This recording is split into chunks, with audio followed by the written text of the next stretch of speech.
Back to our channel নয়ন সঙ্গীত world. তো তোমরা সবাই কেমন আছো? আশা করি সবাই খুব ভালো আছো, আমরাও ভালো আছি। তো আজকে হচ্ছে আমাদের সুন্দরবনের ডে 2। এই দিনে আমি এত ক্লিপস নিয়েছি ব্লগের, যে সারা দিন ঘুরেছি। তো সারা দিনে মনে হয় আমি 500টা ক্লিপস নিয়ে রেখেছি। তো সব অ্যাড করার পর দেখছি 1 ঘন্টা 15 মিনিটের ব্লগ হয়ে যাচ্ছে। তো অত বড় ব্লগ তো দেওয়া যাবে, চাইলে হয়তো 2-3টে পার্টে ভাগ করতেই পারতাম, কিন্তু আমি আর চাইছি না এই সুন্দরবনের ব্লগটাই 4-5 দিন ধরে একই ব্লগ আসুক। আমি চাইছি 3 দিনের ব্লগ 3 দিনেই শেষ করতে। তো তোমরা প্লিজ একটু দেখো এই ব্লগটা, কোনটা ছেড়ে কোনটা বাদ দিব আর কোনটা অ্যাড করবো আমি বুঝতেই পারছিলাম না। তবু আমি অনেক ক্লিপস বাদ দিয়েছি, তো এর মধ্যে এ কটাই দাঁড়িয়েছে। আর আমি পুরো ক্লিপস দিয়েছি কারণ অনেকজনের দেখার থাকবে, যেরকম গাইড আমাদেরকে কিছু বোঝাচ্ছিল বলছিল, ওগুলোও জানতে পারবে তোমরা। তো ওই জন্য অ্যাড করেছি। তো তোমরা দেখো ব্লগটা। 6:30টার সময় আমাদেরকে বোটে যেতে বলেছে, তো তাড়াতাড়ি উঠে গেছে। 5টার সময় উঠেছি, এখন 5:20 বাজছে। আর পুরো সবুজ সবুজ, ঘুম থেকে উঠে মানে এটা দেখতে এত ভালো লাগছে চোখে। পাখি যাচ্ছে, ঠান্ডা আছে ভালোই। রুমের মধ্যে গরম লাগছে, বাট বাইরে এত ঠান্ডা লাগছে, ঠান্ডা হয়ে গেছে। বিড়ালটা কই? বিড়ালটা ছিল তো সকাল থেকে দেখতে, কালকে অনেকক্ষণ ছিল। আমি বিড়ালটা দেখে বিড়ালের সব বলেছিলাম, আমি বলছি একটু দাঁড়াও। কালাম বাজছে তোমার। তো চলো এবার রেডি হয়ে যাও। কত পাখি, শালিক পাখি। গ্যাসের ট্যাবলেট খেয়ে নিচ্ছি, হয়তো কালকে গ্যাসের ট্যাবলেটটা খাওয়া হয়নি, সেই জন্য আমার এসে মাথা ব্যথা করছিল, তারা মাইগ্রেনের ওষুধ খেতে হয়েছে। তো ট্যাবলেটটা খেয়ে নিয়ে রেডি হবো। আমাদেরকে চা দিয়ে গেল, চা বিস্কুট। এদিকে নয়ন আছে, এখনো তো রোদই হয়নি। তো আজকে আমাদের সেকেন্ড ডে সুন্দরবনে, বোটে যাচ্ছি। আর আমি চুলটায় বসে হাতে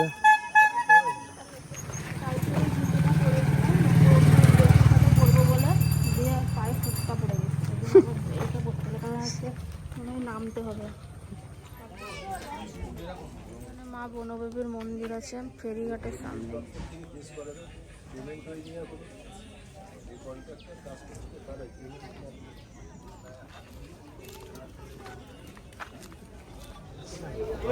চলে এসছে আমাদের বোট। তো এখন আমরা বোটে উঠবো, ঠিক করে লাগানো হলেই।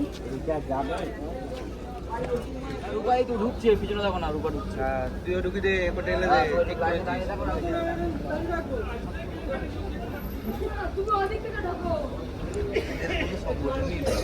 খালি করতে ঢুকাই দে, ঢুকাই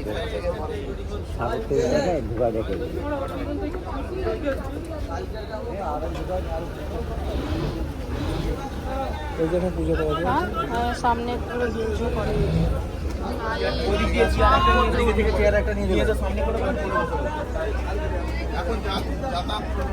আপনাদেরকে তাদের সঙ্গে একটু যোগাযোগ করুন, লঞ্চ বা বোটকে ডেকে নিন, তারপরে গিয়ে ঘাটে যান। প্রশাসনিক নির্দেশ অনুসারে কোনো খালি লঞ্চ বা বোট ঘাটে দাঁড় করিয়ে রাখবেন না। প্রত্যেকটা ড্রাইভার সাহেবদের উদ্দেশ্যে বলছি, আপনারা আপনাদের সমস্ত গেস্ট একত্রিত করে তারপরে লঞ্চ বা বোট ঘাটে লাগান। যে সমস্ত গেস্ট ঘাটে দাঁড় হয়ে আছেন, দাঁড়িয়ে আছেন, ঘাটটাকে জ্যাম না করে আপনারা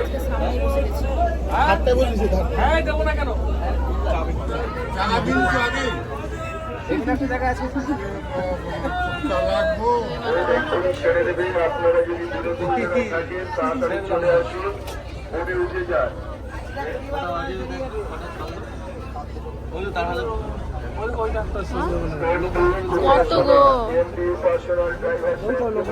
আপনার গেস্ট ঘাটে চলে এসছে, আপনি ঘাটে চলে আসুন।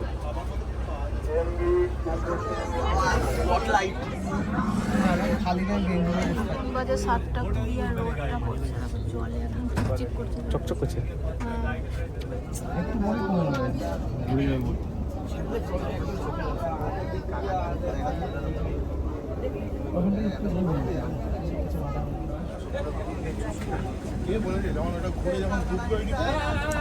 দেখতে পেয়েছি ফার্স্টেই আজকে, স্টার্টিংয়ে যাচ্ছে।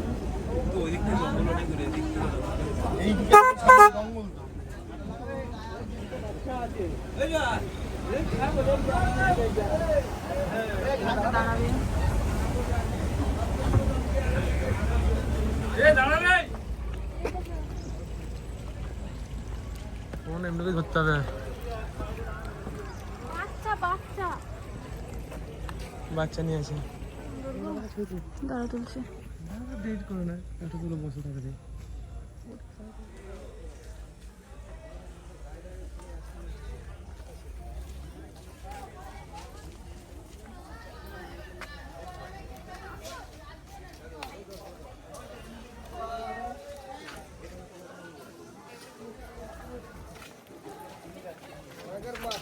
নমস্কার এবং সুপ্রভাত। আমার নাম সপ্তর্ষি মণ্ডল, আমি ফরেস্ট ডিপার্টমেন্টের একজন অনুমোদিত গাইড। আজকে সারাদিন আপনাদের সাথে আছি। আজকে যে আপনাদের ট্যুর কোম্পানির পক্ষ থেকে যে শিডিউলটা আপনারা রেখেছেন ঘোরার যেসব জায়গাগুলো, সেই সব জায়গাগুলোতে আপনাদের আমি যাবো। যাই হোক, শুরু করার আগে আমি কিছু নিয়ম শৃঙ্খলার কথা বলবো, যেটা একটু যদি আপনারা মেনে চলেন তাহলে আমাদের ট্যুর পরিচালনা করতে সুবিধা হয়। প্রথম বলবো যে আমরা যখন কোনো জায়গাতে নামবো সবাই দলবদ্ধভাবে থাকবেন। আমাদের এখন গ্রুপের নাম কিন্তু গিরিধারী বোর্ডের নাম অনুসারে সবাইকে কিন্তু আমরা গিরিধারী 2 বলে, গিরিধারী বোর্ড বলে কিন্তু ডাকলে তাহলে বুঝবেন যে আমাকে ডাকছে। আর যখন কোনো স্পটে নামবো সেখানে কোনো বিড়ি, গুটকা, পান, সিগারেট এগুলো কিন্তু খাবেন না। কোনো গাছের ফুল, ফল, পাতা এগুলো ছিঁড়বেন না, হাত দেবেন না। আমরা নদীতে যখন যাব তখন জলে কোনো প্লাস্টিক, চায়ের কাপ বলুন, এগুলো কোনো কিছু আমরা ফেলবো না। যেখানে ডাস্টবিন আছে সেগুলোতে ফেলবেন। আর জলের বোতল যেগুলো কিনলি বা বিসলেরির যেসব বোতল, ওগুলো কিন্তু ব্যবহার করা যাবে না। তো যাই হোক, এইগুলো রয়েছে। আর যেখানে নামবো সেই সব জায়গাগুলোতে যদি একটু চুপচাপ থাকি তাহলে বন্যপ্রাণী দেখার সুবিধা আমাদেরই হবে। আমরা যদি জোরে চিৎকার চেঁচামেচি করি সবই পালিয়ে যাবে, পরের কিছুই দেখা যাবে না। এটা কিন্তু অধিকাংশ সময় হয় না। খুব লাখ থাকলে এক কাছে 5 মিনিট 10 মিনিট টাওয়ারে গেলাম, সেই সময়টা কোনো বন্যপ্রাণী জল খেতে এলো মিষ্টি জলের পুকুরের কাছে, তখন হয়তো আমরা দেখতে পাবো।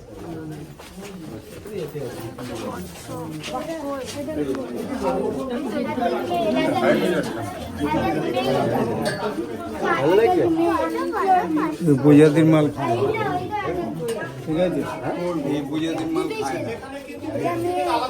বলছি না একটা ছেলে চুপটার চোখগুলো ইয়ারলিংস নেই।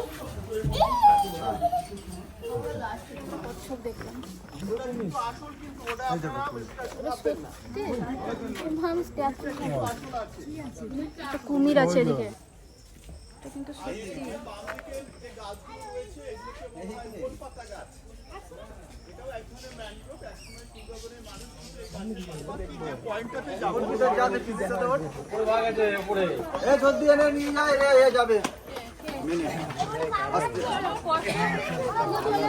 চলো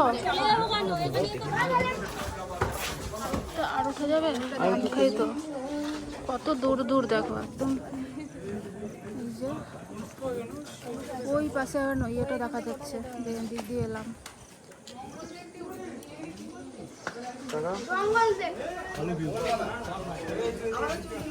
ভাই কত দূর অব্দি জঙ্গল, নামা কই গো, নামা। এটা তো জঙ্গল নেই।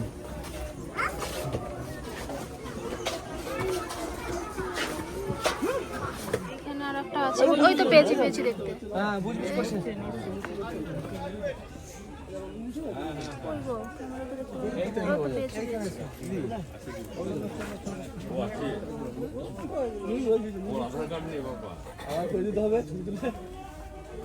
বাবা জিওটা একটা করে দে। সুন্দরবনের ম্যাপটা এখানে দেখানো হয়নি। আমরা এখানে সুন্দরবন হচ্ছে জানি পৃথিবীর বৃহত্তম বদ্বীপ, পৃথিবীর বৃহত্তম ম্যানগ্রোভ ফরেস্ট এবং পৃথিবীর একমাত্র ম্যানগ্রোভ ফরেস্ট যেখানে কিন্তু বাঘ আছে। তো এখানে সুন্দরবনটা রয়েছে বাংলাদেশ এবং আমাদের দুই দেশ মিলে সুন্দরবনের আয়তন আছে 25,500 বর্গ কিলোমিটার। তার মধ্যে আমাদের ভারতবর্ষে পড়েছে 9,630 বর্গ কিলোমিটার। 9,630-এর মধ্যে বর্তমানে 4,000-এর কাছাকাছি আমাদের জঙ্গল আছে। আমাদের ভারতবর্ষের যে সুন্দরবন সেখানে কিন্তু 102টো দ্বীপ আছে, 48টা দ্বীপ এই সবুজগুলো, এগুলো 48টা দ্বীপের বনাঞ্চল, আর 54টা দ্বীপের মধ্যে মানুষের বসবাস, যেগুলো সাদা রং করা আছে। আর এদিকটাতে এটাই হচ্ছে আমাদের বর্ডার। এটাই হচ্ছে হলুদ দাগটা রয়েছে। এদিকে রয়েছে বাংলাদেশের 7টি ডিস্ট্রিক্টের ফরেস্ট আছে, এদিকে আমাদের ইন্ডিয়ার ফরেস্ট, যৌথভাবে এগুলোকে পেট্রোলিং করে থাকে। আর আমাদের আপনারা যেখান থেকে যাত্রা শুরু করেছিলেন সেটা হচ্ছে সোনাখালী। সোনাখালীটা এখানে, সোনাখালী থেকে বোটে চেপেছেন। এই নদীটার নাম ছিল হোগল নদী। হোগল নদী হয়ে আপনারা এসেছিলেন। তারপরে গতকাল গোসবাতে নেমেছিলেন, গোসবায় হ্যামিল্টন বাংলো দেখেছিলেন। তারপরে দুর্গা দুয়ানি নদী হয়ে আপনারা এসেছিলেন গুমদি নদী দিয়ে। এই নদীটার নাম গুমদি। গুমদি হয়ে আপনারা কাকিলাতে ছিলেন। এই মুহূর্তে আপনারা কাকিলার ঠিক উল্টো দিকে এখানে সজনেখালি, এখানটাতে আমরা আছি। এরপরে এই পথ দিয়ে আমরা যাব এখানে। এরপরে আমরা সুদর্ণখালী আর একটা অস্তবনী, এটা 80 কিলোমিটার রয়েছে। 80 কিলোমিটার যাওয়ার পরে বঙ্গোপসাগর। এই 80 কিলোমিটারের মধ্যে কিন্তু কোনো গ্রাম বসতি জনপদ কিন্তু নেই, ঠিক আছে। আর আমরা আজকে দক্ষিণ দিকে যাবো, বর্ডারের দিকে যাবো না, বাংলাদেশ বর্ডার এখান থেকে 40-42 কিলোমিটার। এটা হচ্ছে সুন্দরবনের সেই সুন্দরী গাছ। সুন্দরী গাছ সব থেকে লম্বা, বড়, মোটা হয়ে থাকে এবং এর কাঠটা কিন্তু খুব ভালো ফার্নিচার করার জন্য।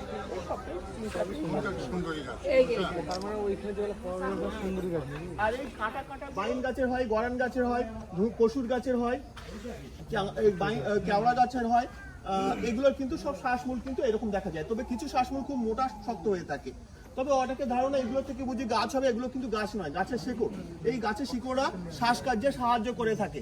কেন এগুলোকে আমরা ব্রিদিং রুটস বলছি, নিউমাটাফোর রুট বলছি বা শ্বাসমূল বলছি? কারণ প্রত্যেকটা গাছের তো পাতা আছে, গাছ তো পাতা থাকলে পাতা দিয়ে শ্বাসকার্য চালাবে। আর সুন্দরবনটাকে আমরা বলে থাকি এভারগ্রিন ফরেস্ট।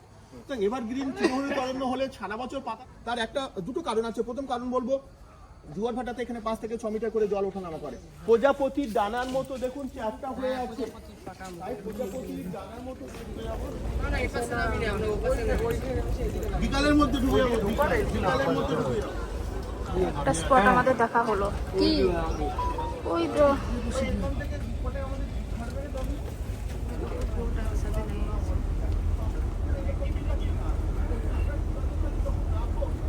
অস্তবরের দিকে সেখানে রয়েছে বনবিবি মন্দির আছে, ম্যানগ্রোভ পার্ক আছে। এই সমস্ত একটা দুটো তো গাছ না, এখানে 84 প্রকারের গাছ আছে। কোনটা সুন্দরী, কোনটা গরান, কোনটা গেও, প্রত্যেকটা গাছের গায়ে নাম লেখা আছে। যেটা আমরা দূর থেকে চিনতে পারবো না, সেটা কিন্তু আমরা ওখানে ভালোভাবে চিনতে পারবো। আমরা 20 মিনিট পরে গ্রামের অংশ থেকে ভিতরে জঙ্গলের যে খাল সেটাতে আমরা ঢুকে পড়বো। সেখানে আর কোনো জাল থাকবে না, অর্থাৎ সেই সব এলাকাগুলোতে কিন্তু জীবজন্তু দেখার সম্ভাবনাটা বেশি থাকবে। আর এটা লাইলনের জাল, চাইলে বাঘ এটাকে অনায়াসে ছিঁড়ে ফেলতে পারে। এটা একটা সাইকোলজিক্যাল ব্যারিয়ার।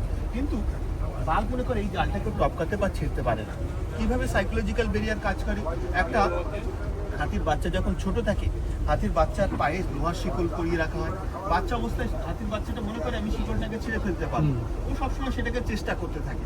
তারপর ধীরে ধীরে যখন দেখলো আমি আর এটাকে ছিঁড়তে পারছি না, তখন ও চেষ্টা করা বন্ধ করে দিলাম। তারপরে বড় হয়ে যাওয়ার পরে লোহার শিকলের পরিবর্তে পায়ে একটা সিম্পল দড়িয়ে একটা খোঁটার সাথে তাকে বেঁধে রাখে। আজকের ব্রেকফাস্টটা আমাদের দিয়ে দিয়েছে লুচি আর চানা। খিদে লাগছে, খিদে লেগে গেছে গো, 8টার সময় জীবনে খাই না, বাড়িতে 12টায় উঠি না, 8টা বাজে খিদে লেগে গেছে। হ্যাঁ, ডিম ছাড়াচ্ছে। ডিম দিয়েছে। নিজে খাবার ছাড়িয়ে দেবো না, আমাকে ছাড়িয়ে দাও।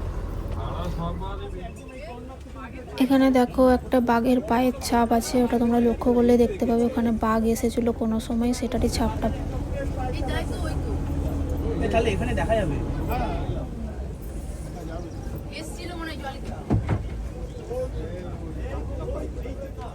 চলে এসছি সেকেন্ড স্পট, নামবো এবার। আমাদের হয়ে গেছে ব্রেকফাস্ট, চলো নেক্সট স্পট।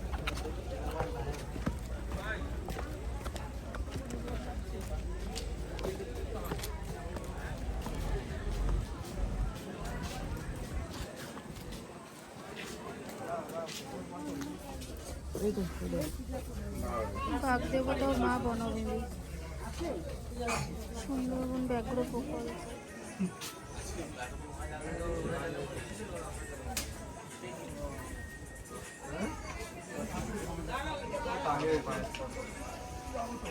হ্যাঁ, মায়ের মন্দিরটা এটা। গাছটার নাম হচ্ছে কাঁকড়া গাছ। হ্যাঁ, একটু মাটিতে লক্ষ্য করলে দেখুন প্রচুর পরিমাণে লাল ছোট ছোট কাঁকড়া রয়েছে। গ্রাউন্ডে দেখুন লাল কাঁকড়া রয়েছে। সেই কাঁকড়ার সাথে এই গাছের ফুলের সাদৃশ্য আছে। চমৎকার লাল কাঁকড়ার মতো দেখতে। এই যে ফুলটি হয়ে আছে, তাই গাছটার নাম হচ্ছে কাঁকড়া। কই চলছে? লাল লাল কাঁকড়া আমি দেখতে পেয়েছি চলছে। এই কাঁকড়া গ্রাম যাচ্ছে দেখো, সেই তো লাল কাঁকড়া। দেখতে অনেক কাঁকড়া, লাল কাঁকড়া ওই তো লাল কাঁকড়া, সেই যাচ্ছে, সেই তো যাচ্ছে। লাল কাঁকড়া কলকাতার গড়িয়া জায়গাটা কিন্তু এই ম্যানগ্রোভ এই গাছের গাছটা- নামানুসারে হয়েছিল কিন্তু। এখানে সব পরপর গাছের নামগুলো লেখা আছে। কৃপা, এই দেই আমাদের এই মানা এইদিকে আমাদের এদিকে সব গাছের নামগুলো লেখা আছে দেখুন। আচ্ছা, এটা মঠ করান। কৃপা, ও কৃপা গাছ এটা। এই যে এই গাছে তো মালা দেওয়া আছে। ও গাছ কাকা এখানে বাতি ধরেছিল। এ তো মালা দেওয়া আছে তো। পূজা দেওয়া। ও আচ্ছা, পূজা দেওয়া। না, আপনি বললেন তো মালা দেওয়া মানে বাঘ ধরে নিয়ে গেছে। এই বট গাছের মতো ঝুড়ি যে গাছটা এই না ওটা কই? তুমি আসো না, তুমি আসো না।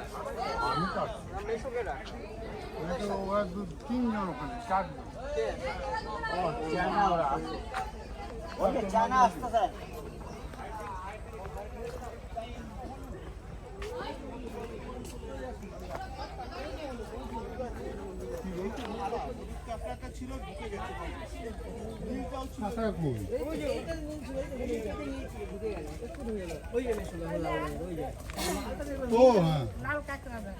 কাঁকড়া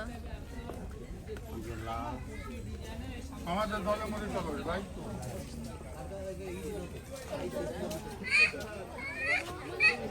ওই ফলটার নাম হচ্ছে ধুনধুন ফল। ধুনধুন এবং কসুর দুটো গাছের ফল কিন্তু একই রকম প্রায় দেখতে, তবে এটা খাওয়া যায় না। এটা কষ এবং তেতো, যে কারণে কোনো বাদর বলুন কোনো জীবজন্তু এটাকে খায় না। পেকে গেলে কভারটা ফেটে গিয়ে নতুন করে দানাগুলো ছড়িয়ে পড়ে যায়। সুতরাং এই ফলটার নাম হচ্ছে ধুনধুন। আর একটা ধুনধুন ফল খাওয়া আছে যেটা আমরা খাই।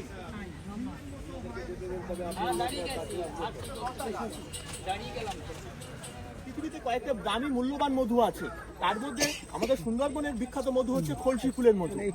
আপনি কোনো দোকানে মধু কিনতে গেলে দোকানদার আগেই বলবে, দাদা আসুন আমার দোকান থেকে খলসি ফুলের মধু নিয়ে যান। সুতরাং এই গাছের ফুলের মধু সব থেকে কিন্তু সুস্বাদু টেস্ট। আর এর ফলটা দেখুন অনেকটা কলার মতো দেখতে, তাই গাছটাকে আমরা বলে থাকি ব্যানানা ম্যানগ্রোভ। আর এর ফুলের মধুটা অনেকটা লাইট কালার, হালকা কালারও হয়ে থাকে। নর্মাল মধু একটু লালচে হবে, কিন্তু একটু সাদা টাইপের লালচে।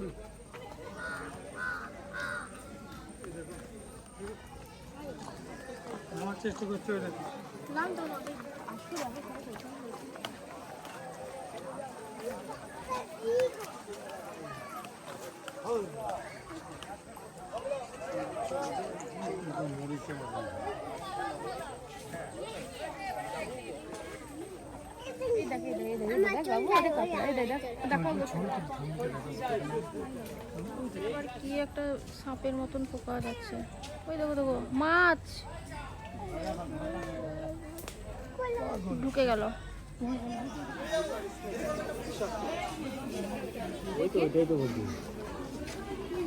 কই কই এই তো গো, আমি তো দেখতে পাচ্ছি না। ও পেয়েছি পেয়েছি। একটা ওয়াচ টাওয়ার এলাম। দেখি এগুলো সব জল ছিল। লাল কাঁকড়া শুধু। এইখান থেকে কাঁকড়া দেখতে পেয়েছো? পুরো লাল কাঁকড়াই তো গো। ওরে বাপে রোদ। সব লাল কাঁকড়াই ভর্তি। দেখতেছ তো? আমি দেখতে পাচ্ছি না। হ্যাঁ দেখি, হ্যাঁ পুরো লাল লাল লাল যত আছে সব লাল কাঁকড়া। কাঁকড়া তো দেখছি না, আমি শিকড়টা দেখছি। আমি সব লাল কাঁকড়া দেখছি। ও সাপ, এই তো এই তো এই তো।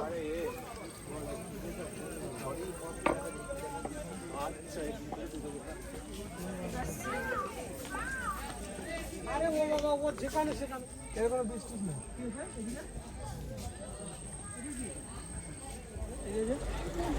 পুরো হলুদ কাঁকড়া পাচ্ছে। এই যে হলুদ কাঁকড়া, লাল নীলটা আগে দেখেছি। অনেক তো এই দেখো, এরা বললাম এদিকে যেতে হবে। সেকেন্ড টাইম চা নিয়ে নিলাম। একটা শিকড় নামিয়ে দেবেন, আবার একটা ডাল থেকে শিকড় বটগাছের মতো, একদম অবিকল। বটগাছের মতো। হ্যাঁ, এই গাছটার নাম হচ্ছে গর্জন গাছ। কিন্তু এইগুলো কেন করছে না, এই জোয়ারের সময় এখানে জলের স্রোত থাকে, ভাটায় জোয়ারে তাহলে স্রোতে গাছটাকে ফেলে দিতে পারে। কিন্তু ওই ধরনের যদি সাপোর্ট দেয় তাহলে সরকার করবে। এই শিকড়গুলো আস্তে আস্তে মাটিতে লাগিয়ে দেবে। নয়নের পাশে যে ঠাকুমাটাকে দেখতে পাচ্ছ, ওনারা ফুল ফ্যামিলি মিলে এসেছিল। প্রায় 15 জন মতো ছিল ফ্যামিলিতে, পুরো ভাই দাদা দিদি সবাই মিলে এসেছিল। তো আমরা এই ঠাকুমারই গল্প শুনছিলাম, এই সুন্দরবন থেকে তারা নাকি আবার যাবে দীঘা থেকে আসার পর আবার 20 তারিখে তার গুজরাটের টিকিট কাটা আছে, তারপরে আবার যাবে। আন্দামানও ঘুরে এসেছে। মানুষের মনের জোরটাই আসলে, এনাদের ফ্যামিলি থেকে দেখে যা বুঝলাম। সবাই ওষুধ ক্যারি করছিল, তারপরেও ঘুরতে এসেছে। আর আমাদেরকে দেখো একটু ঘুরেই হাঁপিয়ে যাচ্ছে। এখন আমরা বনদীপী ভাড়ানির মধ্যে ঘুরছি। এটা একটা ছোট্ট খাল, দুইদিকে জঙ্গলটাও খুব কাছে চলে আসবে। যে কোনো সময় যে কোনো বন্য প্রাণী আমরা দেখতে পেতে পারি, একটু ভালো করে লক্ষ্য রাখবো। আর এখানে গাছগুলোতে সেই তারপরে বেলি ফুলের ফলগুলোও দেখতে পাবো, তরমুজ ফল যেটা খাওয়া যায় না, পাঁচটিত সেই ফলগুলোও রয়েছে। আর এখন আমরা আসছি সুন্দরখালি খাল। এটা ছিল সুন্দরখালি খাল, এবার আমরা আমরা একদম এখানে রেডি হয়ে বসে গিয়েছি। চারিদিকে চোখ আমাদের আছেই, কখন কোনখান থেকে বাঘ বেরোবে বা কোনো পশু বেরোবে সেটা আমাদেরকে দেখতেই হবে। সেই জন্য আমরা একদম রেডি আছি। বলতে বলতেই দেখো একটা বাঁদর দেখতে পেয়েছি। ডান দিকে ও একটা শিকড় দিয়ে দিয়েছে, ওটাকে আস্তে আস্তে দিয়ে দিয়ে ও চেষ্টা করছে বাম পাশ থেকে ডান দিকে আমি যাবো। হ্যাঁ,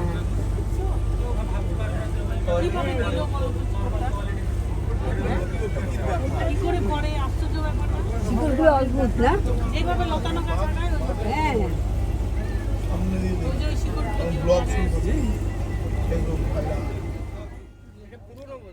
আর দেখো যে সাদা সাদা পাতাগুলো দেখতে পাচ্ছ, গাছের পাতাগুলো সাদা হয়ে যাওয়ার কারণ হচ্ছে নোনা জলের জন্য। তো এখানে প্রচুর পরিমাণে জল উপরে দিকে উঠতেই থাকে। তো দেখো কত উঁচু পর্যন্ত জল উঠেছিল একসময়, তো সেই কারণে জলের জন্য পাতাগুলো সাদা হয়ে গেছে। এখানে বাচ্চা নিয়ে বসে আছে, একটা মা একটা বাচ্চা।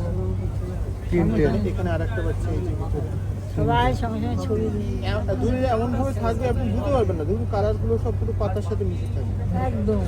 এটা ওই সুদর্ণখালি আমরা যেখানে গেছিলাম না, ওই যে হস্তাবার সেখানে গেছে। খাবার চলে আসছে। কি বললাম? পকোড়া পকোড়া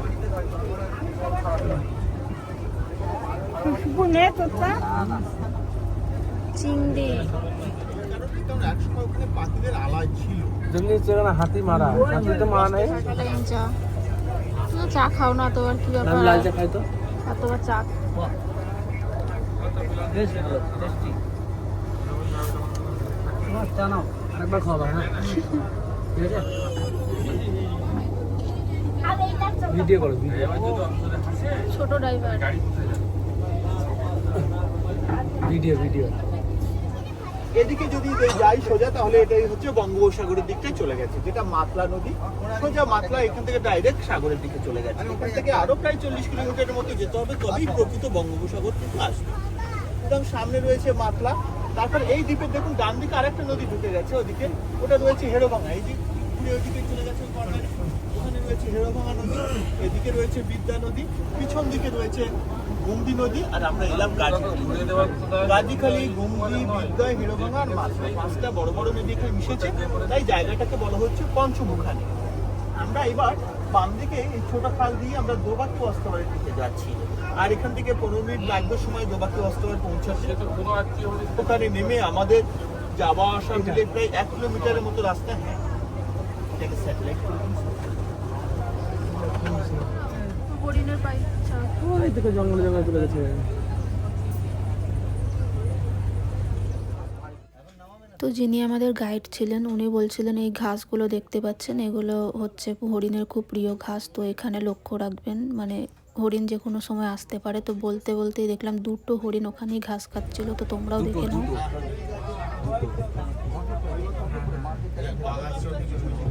না না, ওরা আছে মানে বাঘ নেই, ওরা আছে মানে বাঘ নেই।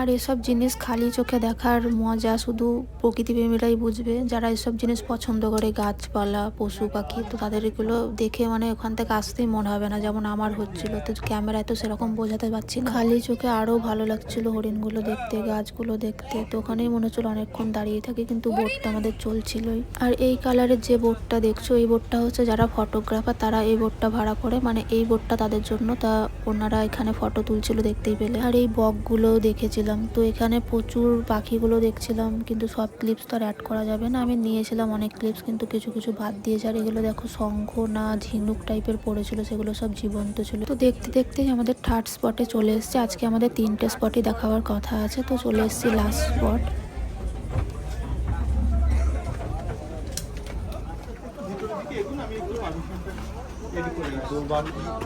এখানে কাঁকড়াগুলো দেখুন একটু লাল হলুদ, এই সাইডে বিভিন্ন কালারের ছোট ছোট কাঁকড়া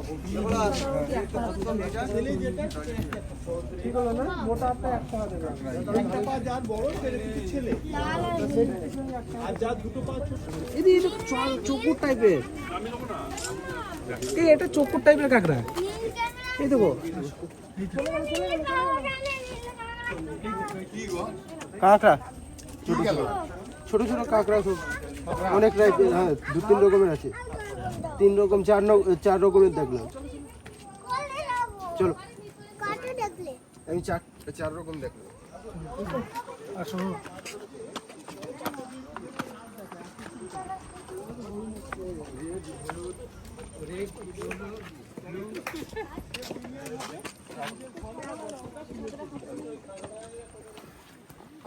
বাহ,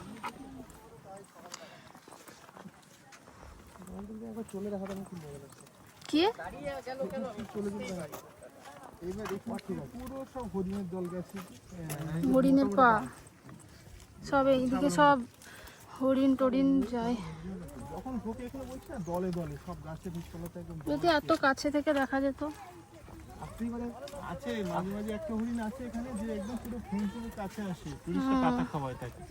ওটা পার্কে হরিণ ছিল, ওটা এবার পার্কে হরিণ ওকে ছেড়ে দিয়েছে যখন, তো মাঝে মাঝে কাছে আসে। ওই সম্ভবত একা বেঁচে আছে, আর যতগুলো ছেড়েছিল সব মারা গেছে।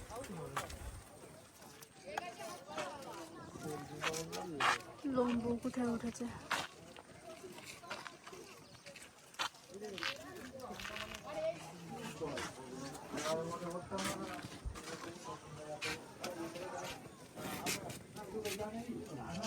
আর তুই এলে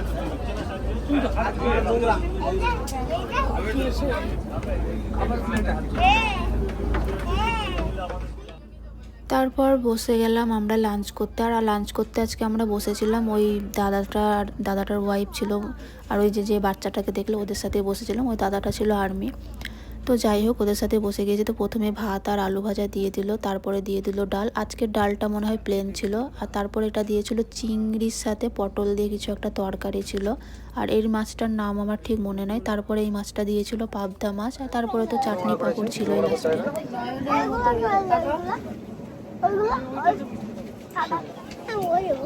আমার দিকে একটু করো। পার্টনার নাকি ওটা তোমার পার্টনার? তাকাও দেখি, কালো লাগছে এবার। আমাকে বলছিল এবার তোমাকেও লাগছে কালো কালো কালুয়া।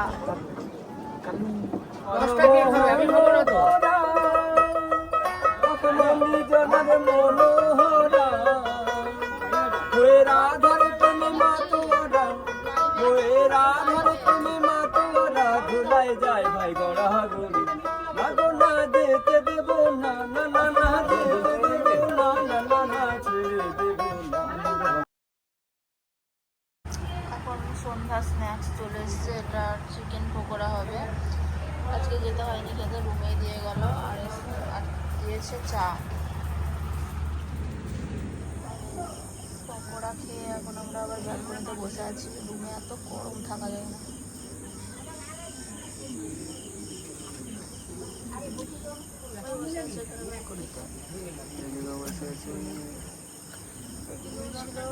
আমরাও আছি বসে, এরাই বোম ফাটাচ্ছে। এবার বুঝতে পারলাম কি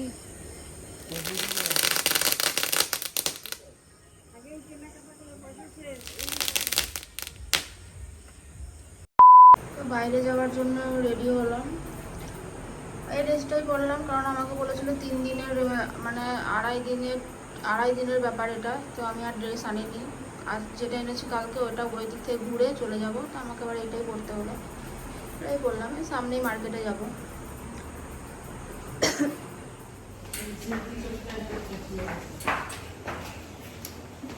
ঠান্ডা তো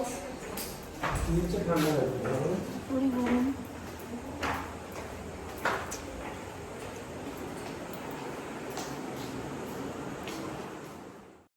আর দেখো আমরা যখন মার্কেট যাওয়ার জন্য বেরোচ্ছিলাম তখনই দেখলাম একটা প্যাঁচা বসে আছে, আর ওখানে একটা হ্যাপি বার্থডে গান চলছিল। মনে হয় পাশের যে জায়গাটা ছিল থাকার, ওখানে করে কারো বার্থডে সেলিব্রেশন হচ্ছিল, তো সেই জন্য আমাকে ভয়েসটা অ্যাড করতে হলো। আর কালকে যেহেতু এখানে আর ফিরবো না, একদম সকালে আমরা বেরিয়ে যাব, ওখান থেকেই যা দেখানোর দেখাবে, তারপরে আমাদেরকে আবার ক্যানিংয়ে ছেড়ে দেবে, তো সেই জন্য আজকেই ভাবলাম কেনাকাটাটা করে না। বেশি খাবো না, 10 টাকা করে।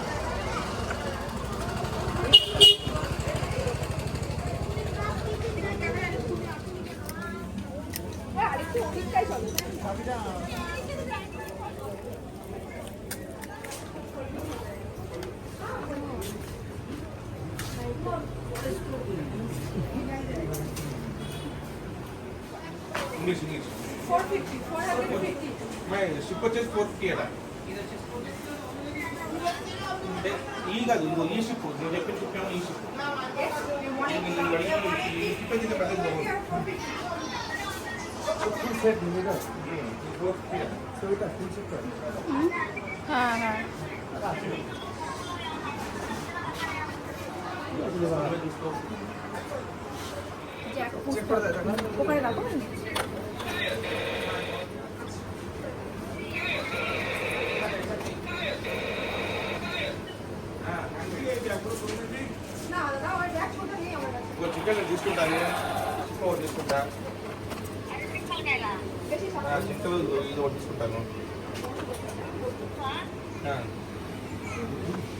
ఓకేనా నీకు ఆడ గడపడేసరికి అంత పెద్ద కనపడుతుంది అది దూరం పెట్టదు అది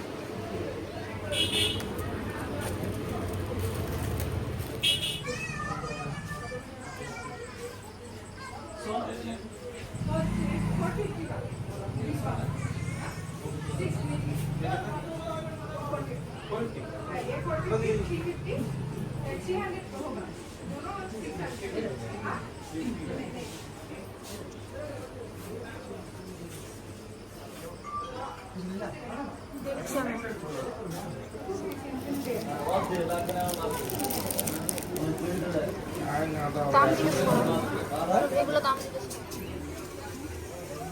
দুটো দেখি দেখি ওটা চোখটা হেভি করে দেবে। আদি যোগিনাটা দেখি একটু করো। বাকিটা আমার বক্ত গাছটা হলো সুন্দরী গাছ।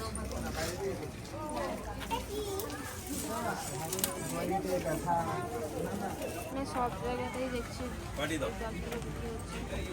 সুন্দরী গাছ। আবার সুন্দরী গাছের সঙ্গে অন্য একটাও গাছ আছে, নাম আমি তো জানি না স্যার। বাবা হাঁটছে কামরাঙ্গা রাত্রেবেলা। এবার গিয়ে আবার ডিনার করবার, একটু আগেই বলছিল অম্বল হয়েছে। এটা খেলে ঠিক হয়ে যাবে। এই তো মুখটা মোটা আছে, অলরেডি পড়ে গেল। করতে দেয়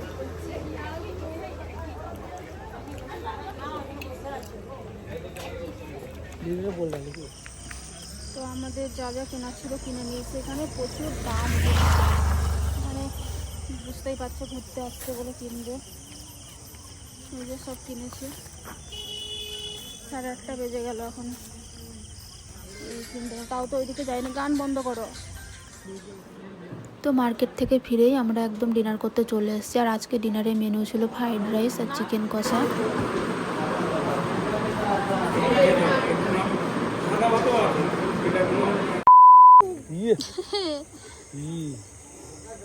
যেরকম রয়্যাল সেরকম মানে একই পার্টনার।